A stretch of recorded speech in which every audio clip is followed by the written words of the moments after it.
The sky above Kepler 442 be burned with the wrong kind of light. Commander Veltar stood on the highest platform of the central spire, watching his world die. The crystalline structures that had taken his people thousands of years to grow were cracking under the relentless bombardment. Each impact sent waves of pain through the planetary consciousness that connected every Zephyrian to their homeworld. Veltar's translucent form pulsed with colors that showed his desperation. His people had never known war. They were builders, dreamers, beings who shaped light and crystal into beauty. The concept of violence was so foreign to them that they had no words for it in their ancient language. Now they were learning new words, terrible words. As their peaceful existence crumbled around them, the Vorthic Empire had come like a plague from the void. Their biomechanical ships looked like insects made of metal and flesh, covered in weapons that spat death. For 3 days they had surrounded the planet, demanding surrender. When the Zephyrians tried to negotiate, tried to understand what the invaders wanted, the response had been simple: submit or die. The Zephyrians chose to resist. Not with weapons they did not possess, but with their technology. Their planetary shields were works of art, crystalline matrices that could turn aside energy beams and deflect solid projectiles. For a while, it had seemed like their defenses might hold. The Vorthic weapons, though terrible, could not penetrate. The elegant barriers that protected their world got then the enemy had, brought bigger guns. Veltar watched another section of the shield network fail, its beautiful light fading to darkness. Through the gap, he could see Vorthic landing craft descending toward the surface. Soon they would begin the harvest, stripping away everything of value before moving on to terrorize another peaceful world. He turned and walked back into the communication center. The room was filled with his people, their crystalline bodies flickering with fear and confusion. They had sent messages to every known civilization, begging for help. The Galactic Council had promised to send aid, but their nearest fleet was 2 days away. The Altarian Federation expressed sympathy but claimed they were too far to help. The other races offered prayers and good wishes, but no ships. Officer Kylanth approached Veltar with data flowing through her transparent form.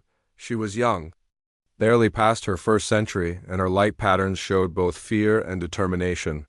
Commander, the shield grid is failing faster than our engineers predicted. We have perhaps 18 hours before complete collapse. Veltar nodded, his own light dimming with sorrow. And the Council fleet?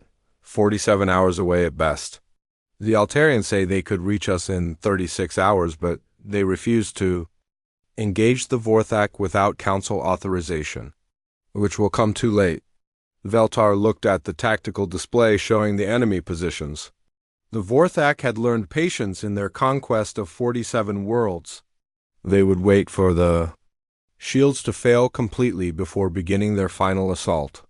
Sir, what about the outer sectors? Perhaps there are civilizations we haven't contacted. Veltar considered this. Their communication array was the most powerful in the sector, boosted by the planet's unique crystalline core. It could reach far beyond their normal range into the unknown regions where few ships traveled. Begin a wideband transmission. Use maximum power. If there is anyone out there, anyone at all who might help us, we must try. Kylanth began configuring the communication array. The crystalline transmitters resonated with the planet's core, sending their desperate plea across vast distances. The message was simple, transmitted in every known language and mathematical sequence.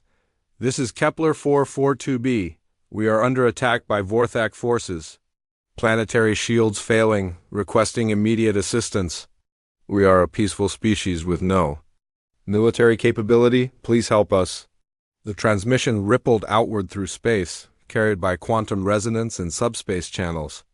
It reached the Galactic Council chambers where bureaucrats debated response protocols. It touched Altarian listening posts where military commanders calculated risks and benefits. It whispered through the communication networks of a dozen civilizations, all of whom offered sympathy but no action. Unknown to the Zephyrians, their signal had also found something else. Deep in space, near a small yellow star, it encountered a phenomenon that their scientists had never documented: a quantum tunnel created by the interaction of their crystalline transmission and an unusual gravitational anomaly. The tunnel bent space and time, carrying their message to a destination they had never intended. Earth. Captain Jake Morrison was enjoying a quiet moment on the bridge of the UES Valor when Lieutenant Amy Rodriguez broke the silence. She was monitoring long-range communications as part of their routine patrol exercises, listening for any unusual signals that might indicate alien activity. Earth's first contact protocols were strict: observe, record, but do not engage. "Sir, I'm picking up something strange," Rodriguez said, her fingers dancing over her console. "It's a transmission, but the frequency pattern doesn't match anything in our databases." Morrison set down his coffee and moved to her station. The bridge of the Valor was functional rather than elegant, designed by beings who understood that war was always a possibility. Steel bulkheads, redundant systems, and emergency stations filled every available space. It was the product of a species that had learned hard lessons about survival. "Play it back," Morrison ordered. The bridge filled with sounds that no human had ever heard, harmonic frequencies that seemed to carry emotion as well as information. The computer worked to decode the signal, running it through every translation protocol in Earth's databases. Finally, words appeared on the screen, accompanied by stellar coordinates and technical specifications. "This is Kepler 442b. We are under attack by Vorthek forces, planetary shields failing. Requesting immediate assistance. We are a peaceful species with no military capability. Please help us." The bridge fell silent. Morrison read the message 3 times, checking the translation algorithms to make sure he understood correctly. An entire planet was under attack, and they were begging for help. "Rodriguez, confirm these coordinates." "Confirmed, sir. Kepler 442b, approximately 12 light-years from our current position. The signal strength suggests it was transmitted with considerable power." Morrison studied the tactical display. 12 light-years was far beyond their normal patrol range, well outside the solar system that humanity called home. According to first contact protocols, they should record the message and forward it to Earth Command for analysis and consultation, but protocols were written by people who had never heard a desperate cry for help echoing across the void. "Sir," Rodriguez said quietly, "according to the signal data, whoever is attacking them has superior firepower. These people, they're going to die if no one helps them." Morrison looked around his bridge. His crew was watching him, waiting for orders.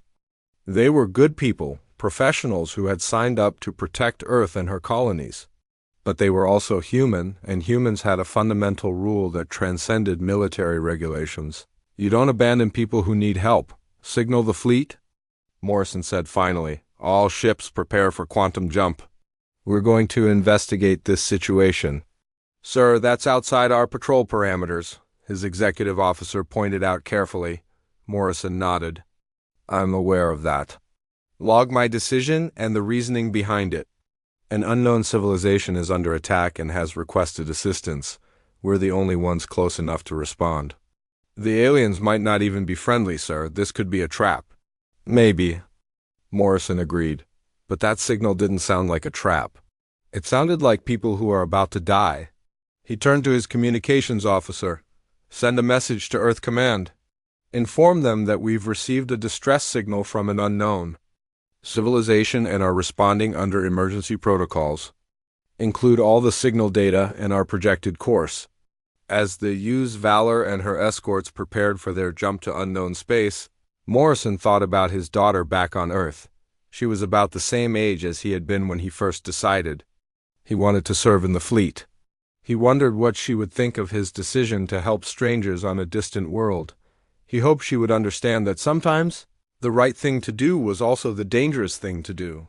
And sometimes being human meant answering when someone called for help, even if they were calling from across the galaxy. General Throckmore floated in his command chamber, watching the dying planet through his ship's organic viewing membrane.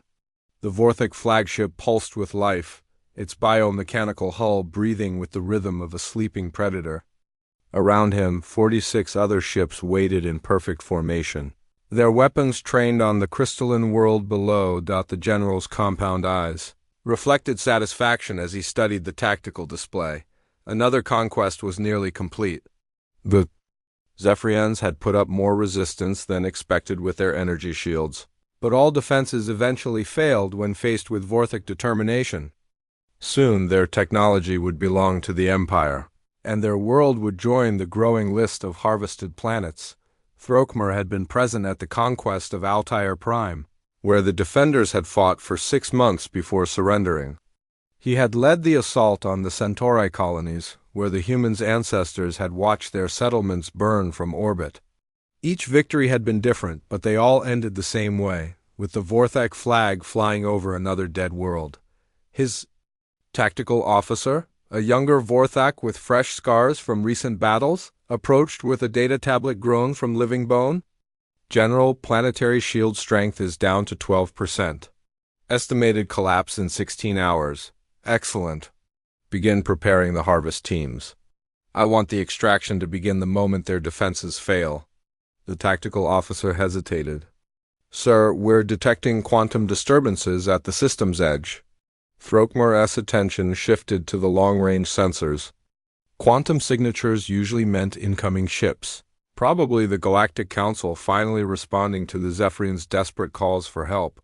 He had fought Council forces before. They were cautious, diplomatic, always trying to negotiate before fighting. It made them predictable and easy to defeat. How many ships? He asked. I count 137 vessels, sir. Throckmor's mandibles clicked with amusement. The Council was sending a larger force than usual, but numbers meant little when the enemy lacked the will to use them effectively. Signal the fleet to maintain position. When they arrive, offer them the standard terms, withdraw or be destroyed. Sir, these ships, they're moving differently than Council vessels. Their acceleration curves are unusual. Different how? The tactical officer studied his readings with growing confusion. They're not following standard approach vectors.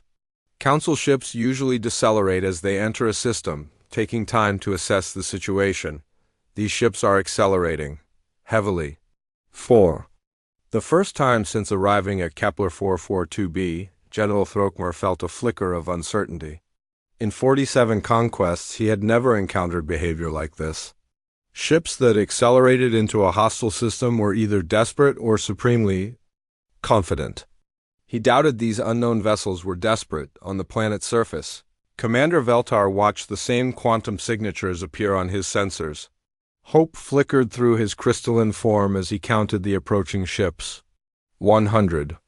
And 37 vessels was more than enough to drive off the Vorthak fleet, assuming they were willing to fight. Sir, incoming transmission from the approaching fleet, reported Officer Kylanth. Put it through. The communication that filled the chamber was unlike anything in the galactic databases. The language was harsh, full of hard consonants and strange rhythms. When the translation finally came through, the words were even stranger. Kepler 442b, this is Captain Morrison of the United Earth Forces. We received your distress call. Hold your position, cavalry's coming. Veltar's form pulsed with confusion. United Earth Forces? I've never heard of that organization. Kylanth checked her databases. No records, sir? The linguistic patterns suggest they're from outside our galactic sector. How far outside? Unknown, sir. But if they came in response to our distress call, they must have received it and responded faster than physically possible. Unless ... unless what? Unless they were already on their way here. The first human ship burst from quantum space at the system's edge with a flash of exotic radiation. The Use Valor was nothing like the elegant vessels of the Galactic Council or the biomechanical forms of the Vorthak Empire. It was angular, aggressive, covered in armor plating and weapon mounts. Behind it came a fleet that looked like it had been designed by beings who understood that the universe was a dangerous place. Captain Morrison stood on his bridge, studying the tactical display that showed the Vorthak positions. His crew worked with quiet efficiency around him, their faces set with determination. They had traveled 12 light-years in response to a distress call from strangers, and now they could see exactly what they were facing. Amy, give me a full tactical assessment, Morrison ordered. Lieutenant Rodriguez pulled up the sensor data on her screen. 47 Vorthak vessels, sir. Biomechanical construction, heavy weapons, positioned in a standard siege formation around the planet. Energy readings suggest they're significantly more advanced than our technology. And the planet's defenses? Failing, sir. Some kind of energy shield network, but it's down to critical levels. I'd estimate complete collapse within 16 hours. Morrison nodded slowly. The situation was exactly what the distress call had described, a peaceful world under attack by a superior force. By all military logic, his fleet should withdraw and request reinforcements from Earth Command.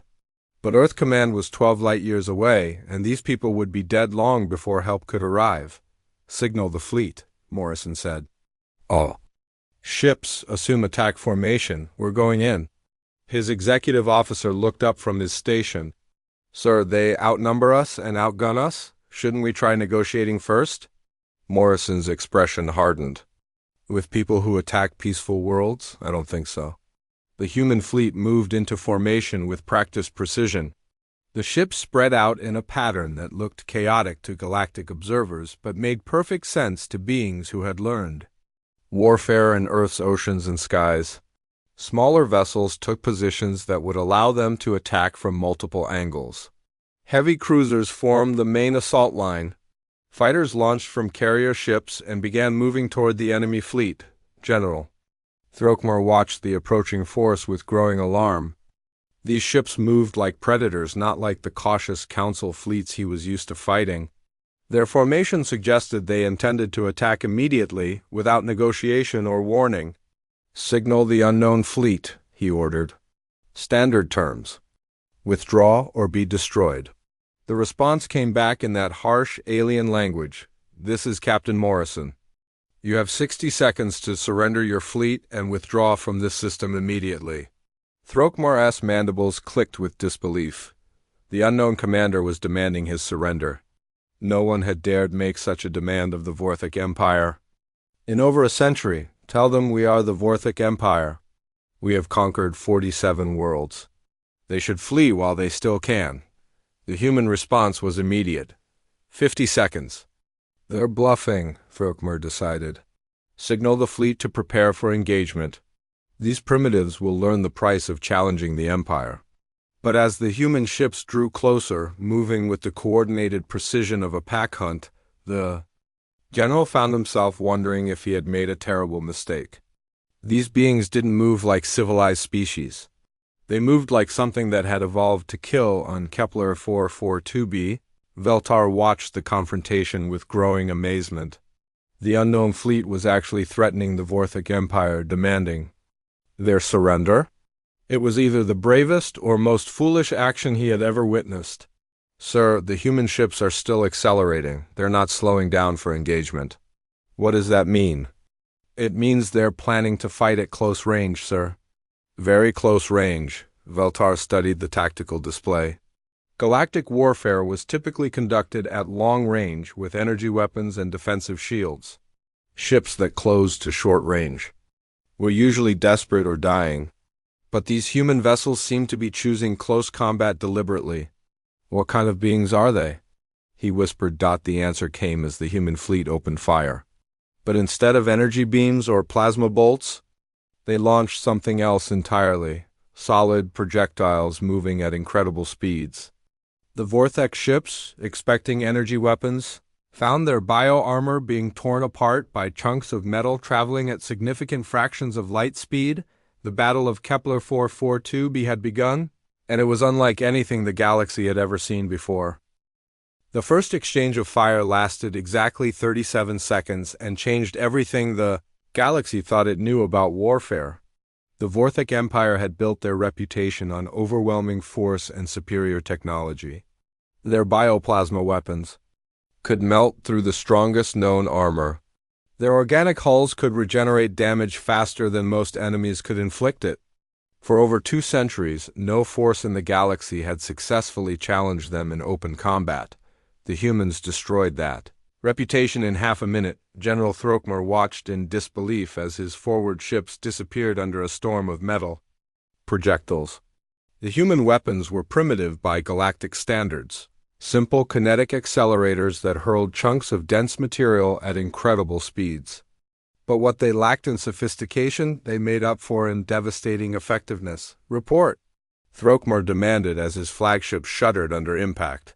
Bioarmor is failing across the fleet, sir, his tactical officer replied, his voice tight with panic. The projectile weapons are tearing through our hulls faster than they can regenerate. Hull breach on 17 ships. 3 vessels are completely disabled. How is that possible? These weapons are thousands of years behind our technology. Yes, sir, but they're designed to kill organic matter. Our biomechanical hulls aren't just damaged by the impacts, they're dying. The human fleet pressed their attack with ruthless efficiency. Where galactic naval doctrine called for long-range engagement and careful maneuvering, the humans closed to knife-fighting distance and unleashed everything they had. Their ships absorbed punishment that should have crippled them, their thick armor plating glowing red-hot under bioplasma. Bombardment but continuing to advance, Captain Morrison stood on the bridge of the U's Valor, coordinating the assault with calm precision. Around him, his crew worked with the focused intensity of beings who had trained for this moment their entire lives. The bridge shook constantly under enemy fire, but the ship's systems remained operational. Damage report, Morrison called out. Forward. Armor at 60%, sir, reported his engineering officer. Hull temperature is approaching critical levels, but we're still combat effective. Enemy status? Lieutenant Rodriguez consulted her tactical display. 17 Vorthak ships disabled or destroyed, sir. The remainder are trying to reform their battle line, but our fighters are disrupting their coordination. Morrison nodded with satisfaction. Human fighters were tiny compared to the massive Vorthak vessels, but they moved like angry wasps around the larger ships, targeting weapon systems and communication arrays with surgical precision. Each fighter was piloted by someone who had grown up playing video games that simulated exactly this kind of combat. Signal Strike Group Alpha, Morrison ordered. Target the enemy flagship. Beta and Gamma groups sweep the flanks. Don't let any of them escape to regroup. The human attack was unlike anything in recorded galactic history. Where other species had developed energy shields and long-range weapons, humans had perfected the art of overwhelming violence. Their ships carried enough kinetic ammunition to level mountains. Their targeting systems had been designed by beings who understood that in space there was nowhere to hide on Kepler 442b. Commander Veltar watched the battle with growing amazement and horror. The peaceful Zephyrians had never witnessed combat before, and the sheer brutality of the human assault was almost incomprehensible to them. These beings fought like the predators from their oldest nightmares, creatures that existed only in ancient stories told to frighten children. Sir, the human weapons are so primitive, Officer Kylanth observed. Metal projectiles, chemical propulsion, no energy shields. How are they winning? Veltar studied the tactical display, trying to understand what he was seeing. Because they're not fighting like civilized beings. They're fighting like survivors. The truth was more complex than either alien race could fully grasp. Humanity had evolved on a world where everything was trying to kill everything else. Their ancestors had survived by being smarter, faster, and more vicious than anything else on their planet. When they finally reached the stars, they brought that predatory instinct with them. Every human ship had been designed by engineers who understood that the universe was hostile. Their weapons were built by beings who had spent millennia perfecting ways to kill efficiently. Their tactics were developed by strategists who knew that sometimes the only way to ensure peace was to be so terrifyingly effective at war that no one wanted to fight you. General Throckmor's flagship bucked under another barrage of kinetic slugs. The organic hull was dying in sections, unable to regenerate fast enough to keep up with the damage. Around him, his command staff worked frantically to coordinate a defense that was falling apart under the relentless human assault. Sir, we're Receiving surrender requests from 7 ships, his communications officer reported. They're requesting permission to abandon their vessels. Denied. Signal the fleet to fight to the last. The Empire does not surrender. But even as he gave the order, Throckmor knew the battle was lost. The humans had turned space combat into something resembling a knife fight in a phone booth. Their ships were built like fortresses, designed to absorb incredible punishment while delivering devastating firepower. More importantly, they fought like beings who understood that war was about destroying the enemy's ability and will to fight. The U's Valor led the charge toward the Vorthak flagship, her armor glowing like a small star under the concentrated fire of the enemy fleet. Captain Morrison stood calmly on his bridge, seemingly unaware that his ship was taking enough damage to cripple most vessels. "Sir, we're at optimal firing range," Rodriguez reported. "All weapons, target their command section. Let's end this." The Valor unleashed her full arsenal at point-blank range. Kinetic slugs traveling at 30% of light speed tore through the Vorthak flagship's bio-armor like tissue paper.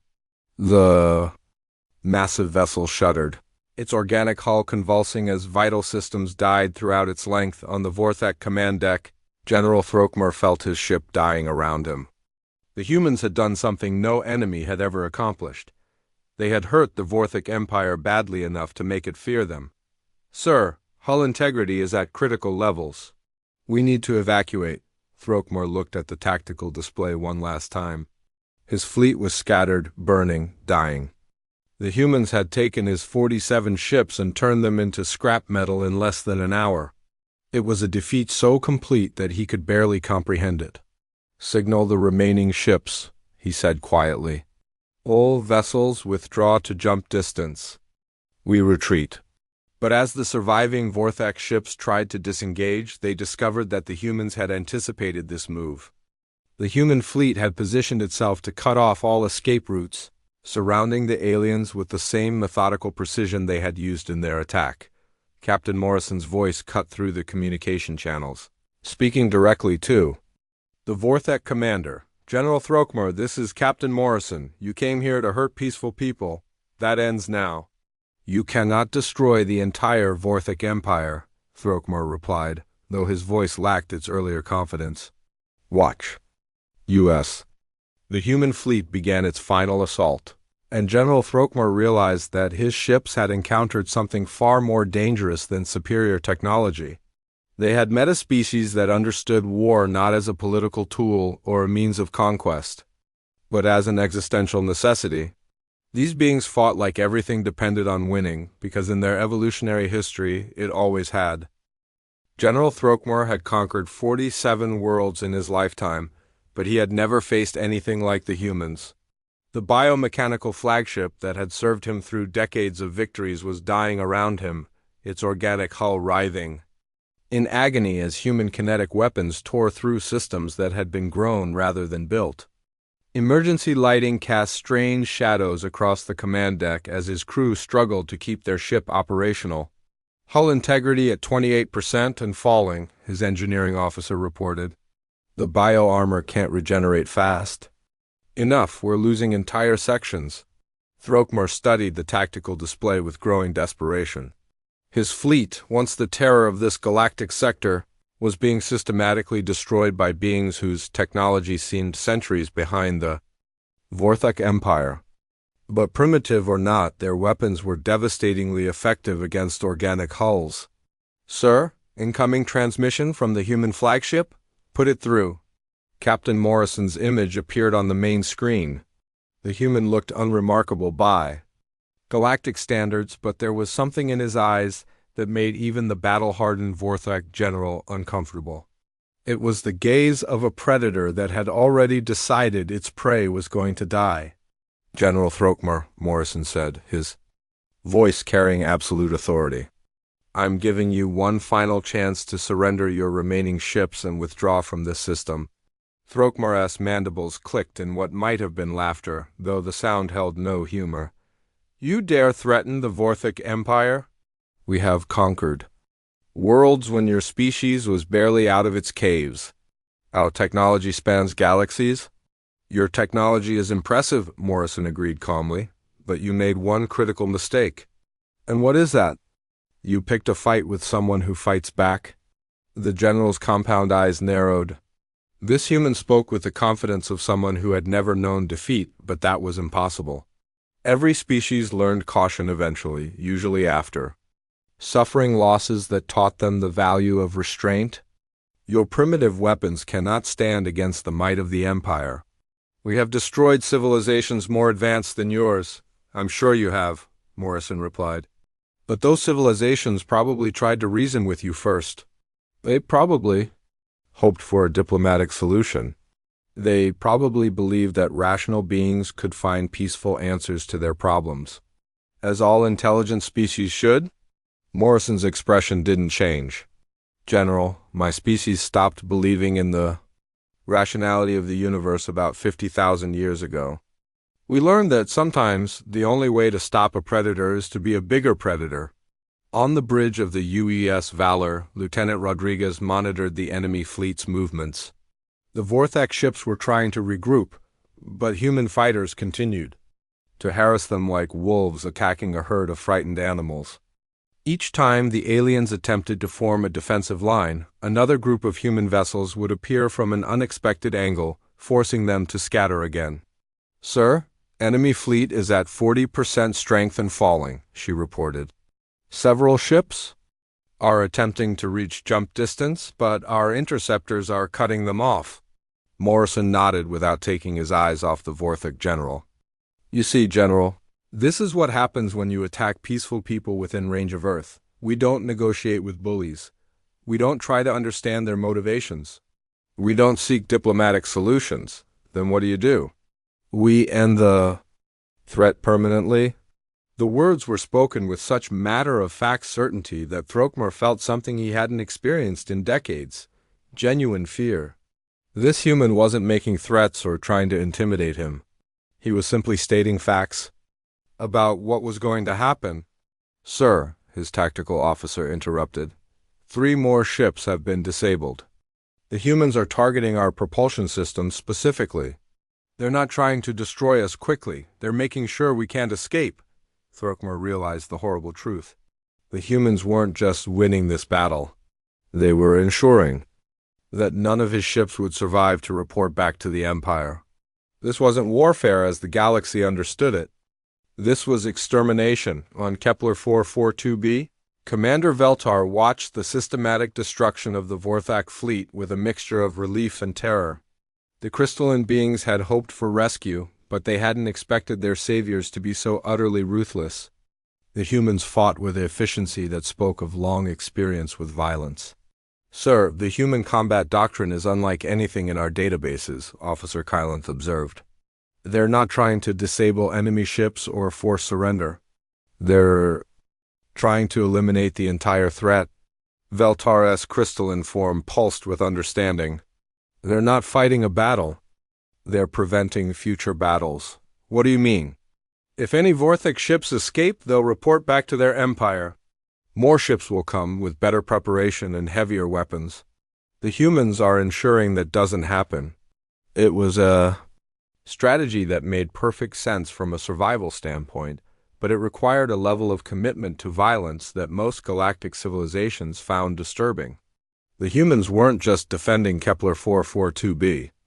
They were sending a message to anyone else who might consider attacking peaceful worlds.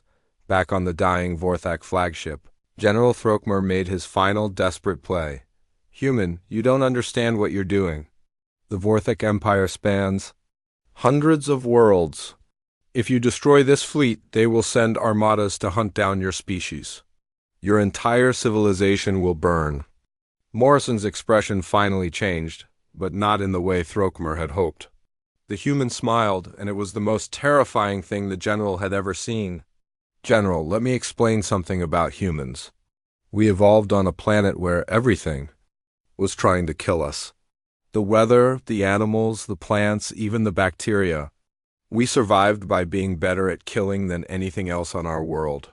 When we reached space, we brought that expertise with us. You're talking about genocide. I'm talking about pest control, Morrison corrected. Your empire has terrorized peaceful worlds for centuries. That ends today. The human fleet tightened its grip around the remaining Vorthak ships. There would be no escape, no survivors to carry word back to the Empire. The humans had made their decision with the cold calculation of apex predators who understood that the best way to prevent future threats was to eliminate current ones completely. "Sir, all escape routes are blocked," Throckmor's navigator reported. "The humans have positioned their ships to prevent any jump to hyperspace." The general looked at his tactical display one final time. His proud fleet was trapped, outgunned, and facing an enemy that fought with the ruthless efficiency of natural-born killers. For the first time in his long military career, he was going to lose completely. "Open a channel to all ships," he said quietly. "Prepare for a final battle. We die with honor." But even as he gave the order, Throckmor knew that honor meant nothing to the humans. They weren't interested in glorious last stands or heroic sacrifices. They were interested in results, and the result they wanted was simple: no more Vorthak. Ships threatening innocent worlds. The final phase of the battle was about to begin, and it would end exactly as Captain Morrison had promised it would. The Battle of Kepler 442b ended not with explosions or dramatic final stands, but with the quiet efficiency of predators finishing their hunt. General Throckmor's flagship died slowly, its biomechanical systems shutting down one by one as human. Kinetic weapons continued their relentless bombardment. The proud vessel that had led the conquest of 47 worlds became just another piece of debris floating in the void. Captain Morrison watched from the bridge of the UES Valor as the last Vorthak ship went silent. The battle had lasted less than 2 hours, but it had changed everything. For the first time in galactic history, the Vorthak Empire had been completely defeated in open combat. Not one enemy vessel had escaped to carry word back to their homeworld. "Final count, Rodriguez," Morrison ordered. Lieutenant Rodriguez consulted her tactical display. 47 Vorthak vessels destroyed or captured, sir. No enemy survivors detected. Human casualties, 0 dead, 12 wounded, all minor injuries. Morrison nodded with satisfaction. The numbers told the story better than any after-action report could. A peaceful world had called for help, and humanity had answered with overwhelming force. The Vorthak Empire's reign of terror in this sector was over. "Sir, incoming transmission from the planet's surface," the communications officer reported. "Put it through." Commander Veltar's crystalline form appeared on the main screen, his translucent body pulsing with colors that the translation system identified as gratitude mixed with awe. "Captain Morrison, I am Commander Veltar of Kepler 442b. On behalf of my people, I thank you for saving our world." Morrison smiled, and for the first time since arriving in the system, his expression showed warmth instead of cold determination. "You're welcome, Commander. Are your people safe?" "Yes, thanks to you. But I must ask, why did you come?" "We are strangers to you. Your species was unknown to us until today." "That's because you asked for help," Morrison replied simply. "Where we come from, when someone calls for help, decent people answer." Veltar's form pulsed with confusion. The concept was so simple, yet so alien to galactic politics where every action was calculated for advantage. "But you risked your entire fleet for beings you had never met." "That's what neighbors do," Morrison said. "They help each other." Within hours of the battle's end, human engineering teams were shuttling down to Kepler 442b's surface. They brought medical supplies for the wounded, repair equipment for the damaged infrastructure, and food synthesizers to help feed the population. While their agricultural systems were restored, the same beings who had just eliminated an entire enemy fleet were now working around the clock to help strangers rebuild their world. "Commander." Veltar watched human engineers repairing his planet's power grid with the same efficiency they had shown in destroying the Vorthak fleet. These beings seemed to approach every task with total commitment, whether it was warfare or humanitarian aid. "Sir, the human medical teams are treating our wounded faster than our own doctors," Officer Kylanth reported. "Their technology is primitive by our standards, but incredibly effective." "How primitive?" "They're using synthetic chemicals and mechanical devices instead of energy healing. But their wounded are recovering faster than ours." Veltar was beginning to understand something important about humanity. Their technology wasn't primitive because they lacked intelligence or resources. It was different because they had evolved in an environment where simple, reliable solutions were more valuable than elegant ones. A metal bandage that worked was better than an energy field that might fail. News of the battle spread across the galaxy at the speed of quantum communication. The Galactic Council convened an emergency session within 12 hours. Their representatives gathering in virtual space to discuss the emergence of this unknown species. They destroyed the entire Vorthak fleet, the Altarian delegate reported, his voice filled with disbelief. 47 ships gone. No survivors. Their weapons are thousands of years behind our technology, complained the Andromedan representative. How is this possible? Because they fight like barbarians, the Centauri delegate added. No honor, no restraint, just overwhelming violence. Ambassador Elena Torres, Earth's first representative to the Galactic Council, listened to the debate with growing irritation. She was a career diplomat who had spent her life believing in the power of negotiation and compromise. But watching the Council debate the morality of humanity's actions while ignoring the fact that an entire peaceful civilization had been saved made her blood boil. Distinguished delegates, she said, rising to address the assembly. With respect, you're missing the point. And what point is that, Ambassador Torres? The council moderator asked. The Zephyrians are alive because humanity acted. They would be dead if they had waited for this council to finish debating the proper diplomatic response. But the methods your species used were effective, Torres interrupted. The Vorthak Empire has terrorized this sector for decades. Your council has issued strongly worded condemnations and economic sanctions. We ended the threat. The chamber fell silent. Finally, the Altarian delegate spoke. What does humanity want from the galaxy? Torres smiled. Nothing. We didn't save Kepler 442b because we wanted something from them. We saved them because it was the right thing to do. But surely you must want trade agreements, technology transfers, territorial concessions. We want friends, Torres said simply. Earth could use more friends. Back on Kepler 442b, Captain Morrison stood in the Zephyrian capital, surrounded by crystalline beings whose bodies pulsed with gratitude.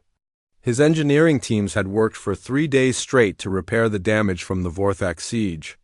Human doctors had treated alien wounded with the same care they would show their own people. Supply ships had delivered enough food and materials to keep the planet functioning while its systems were rebuilt. Captain Morrison, Commander Veltar said, what can we offer you in return for this aid? Morrison looked around at the alien city, its crystal spires beginning to glow with renewed life. Your friendship, if you're willing to give it. And maybe some help understanding this part of the galaxy. Earth is new to space travel, and we could use guides. That is all? That's everything, Morrison replied.